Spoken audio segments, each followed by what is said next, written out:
क्यों बजाया नहीं आपने? देखा नहीं रात को? क्यों रात को नहीं देखा आपने? जिस दिन बारिश पड़ी थी तो उनको जो है फट्टे देने के लिए आया था कि तख्तों पे सो जाएंगी बेटियां। आपको पता नहीं है रात को डंडे बजाए थे उस दिन भी? आपको नहीं पता इस बात का? तो इसका मतलब कितनी बड़ी घटना थी वो पूरे देश ने देखी। रात को 2 बजे पुलिस ने वो हाहाकार मंजर मचाया उन बेटियों के सामने और आप कह रहे बड़ी घटना नहीं थी? शर्म नहीं आती आपको? क्या आप थे वहाँ? तो इसका मतलब आप व्यूज लेना है बस आपका मतलब व्यूज से है। आपको नहीं पता 2 बजे उस दिन क्या हुआ था? पूरे देश ने देखा था। देश के तमाम 19 पक्ष पत्रकारों ने हर आवाज को उठाया था बेटियों की। आप नहीं थे वहां पर? मैंने वो भी तस्वीर देखी कि जूता रखा हुआ है साक्षी मलिक के यहाँ पर और उसको बेचा गया और उसको किस तरीके से प्रताड़ित किया गया, सब देख रही हूँ, आप लोग भी देख रहे हैं। दूसरी बात, इस बात को आप गंभीर विषय समझिए, क्योंकि एक देश की वो बेटी जिसको ये कहते थे कि विनेश तू तो मेरे घर की बेटी है, तू तो मेरे परिवार की बेटी है, आज उसी बेटी पर प्रधान सेवक अपनी पुलिस से डंडे बजवा रहे हैं और उद्घाटन कर रहे हैं और ये बता रहे हैं कि राजतंत्र का प्रतीक को लेकर उसके सामने दंडवत हो रहे हैं। ये बहुत गंभीर विषय है, आप इस विषय के बारे में सोचिए। किसान, ये धरती माफी लिखने वालों की नहीं है, माफी मांगने वाले लोगों की नहीं है, ये ब्रिटिशों से पेंशन लेने वाले लोगों की धरती नहीं है। ये धरती शहीद आजम भगत सिंह, सुभाष चंद्र बोस, नेहरू, गांधी, पटेल, अशफाक उल्लाह खां, ये उनकी धरती है। अम्बेडकर जी की धरती है, झांसी की रानी की धरती है। ये माफी मांगने वाले लोगों की धरती नहीं है।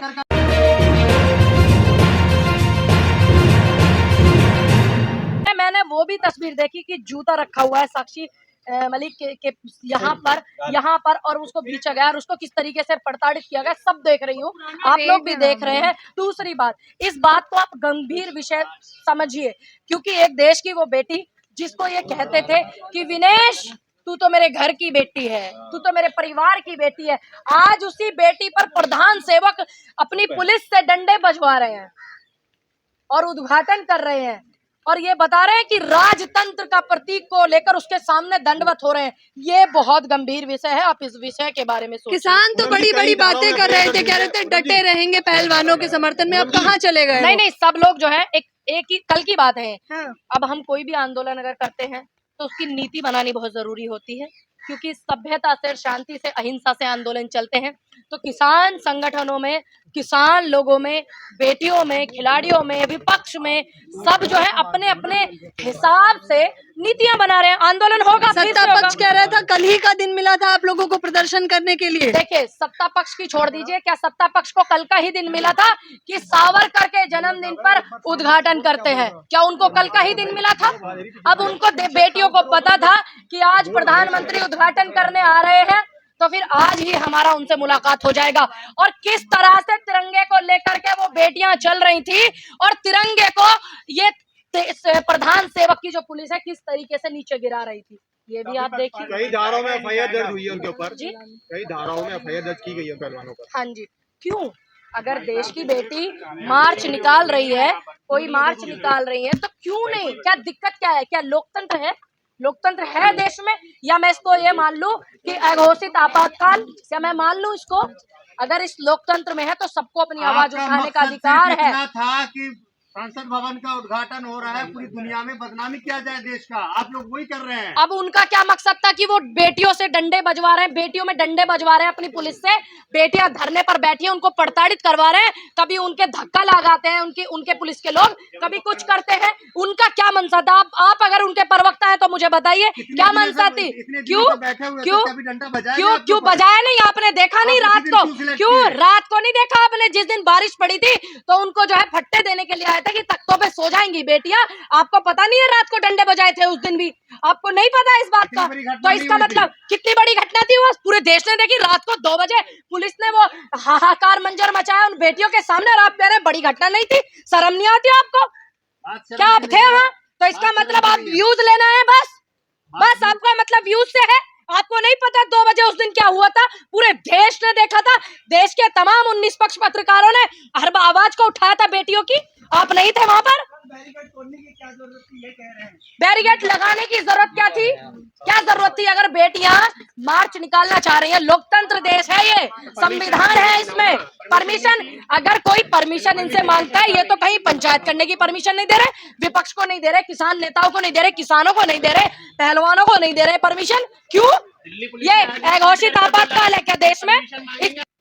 कहते हैं घोषणा आपातकाल किसे कहते हैं? आप ही मुझे बताइए, आप मुझे बताइए। है कि हम परमिशन मांगेंगे तो हम जगह देंगे। क्यों नहीं दी थी? उस दिन भी जगह दी थी ना, जब रात को 2 बजे पुलिस लठ बजा रही थी और एक महिला पहलवान के सीने पर धक्का मार के गिरा रही थी। उस दिन भी परमिशन थी ना, परमिशन से ही हुए थे ना इनके सारे काम। ये मैम ये दंगा भड़काने के आरोप लगाकर जो FIR हुई है उस पर आपका क्या कहना है? मैं यही बोलूंगी कि इस देश में किसी के घर में लोकतंत्र हो या ना हो, लेकिन इस देश में जो है लोकतंत्र है, संविधान है। अगर किसी को इस देश में अपनी आवाज उठाने का हक है तो ये संविधान हक देता है। और ये आवाज जो है, ये क्या सोच रहे हैं ये सब करने से क्या हो जाएगा? क्योंकि ये उस देश और उस खून और उस मिट्टी से ताल्लुक रखने वाले लोग हैं जिन्होंने तानाशाह को हरा करके देश को आजाद कराया था। ये धरती माफी लिखने वालों की नहीं है, माफी मांगने वाले लोगों की नहीं है, ये ब्रिटिशों से पेंशन लेने वाले लोगों की धरती नहीं है। ये धरती शहीद आजम भगत सिंह, सुभाष चंद्र बोस, नेहरू, गांधी, पटेल, अशफाक उल्लाह खां, ये उनकी धरती है। अम्बेडकर जी की धरती है, झांसी की रानी की धरती है। ये माफी मांगने वाले लोगों की धरती नहीं है। मैंने बता दिया, माफी मांगने वाले लोगों की धरती नहीं है, ना ही उनके अनुयायी है।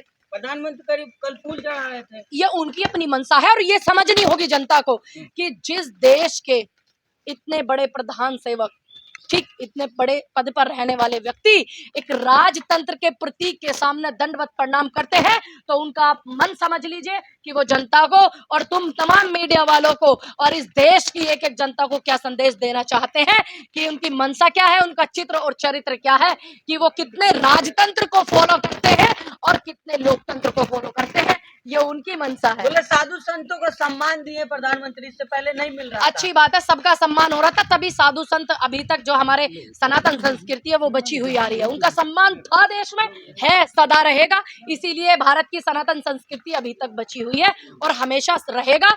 समझ में? तो पार्लियामेंट जाएंगे नहीं जाएंगे? क्योंकि अब सभी तो जाना पड़ेगा ना। नहीं जाएंगे, क्यों नहीं जाएंगे? पार्लियामेंट तो जाना पड़ेगा। अभी हम जैसे लोग नहीं जाएंगे भैया तो कौन जाएगा? कैसे जाएंगे आप? नहीं, कोई बात नहीं, हमारा किस मुंह से काम है, जाएंगे? हमारा काम है अपनी बात को रखने। वहां जो बैठे हुए हैं प्रधान सेवक जो है वो हमारे वोट से बैठे हुए हैं, तो हम उस हक से जाएंगे कि हमने उनको वोट दिया है और उनसे सवाल पूछने जाएंगे। गाली दिया मोदी को। सुन लीजिए, आपने गाली आप दिया एक भी मोदी को। वीडियो दिखाइए जरा गाली की, मुकदमा कर दूंगी आप पर। मानहानि का ध्यान रखना। मोदी जी खुद कह रहे हैं, आप मानहानि का में बार गाली क्या दी है आप लोगों ने। आपको ये बोला मोदी जी ने कि पूनम पंडित ने मुझे गाली दिया? मैं अच्छे से हम तो जानती ये हूँ, नहीं कहा कि पूनम पंडित तो ने, आप हम कैसे आप करें? लोग बोले आप हैं। लोग नहीं आप बोले, लोग आपने बोला कांग्रेस- आप लोग और दूसरी बात, कांग्रेस की देश के बात प्रधान करता है। सेवक को देखिए कितना समय है, 99 गाली दिया, 94 दिया, 95 दिया, 96 दिया। उनके पास इन चीजों की फुर्सत है, लेकिन जंतर मंतर पर बैठी वो बेटियां, उनके लिए 2 मिनट का समय नहीं है कि वो उनकी बातें सुन ले। तो आप यही अंदाजा लगा लीजिए कि देश के प्रधान सेवक को कितना समय है।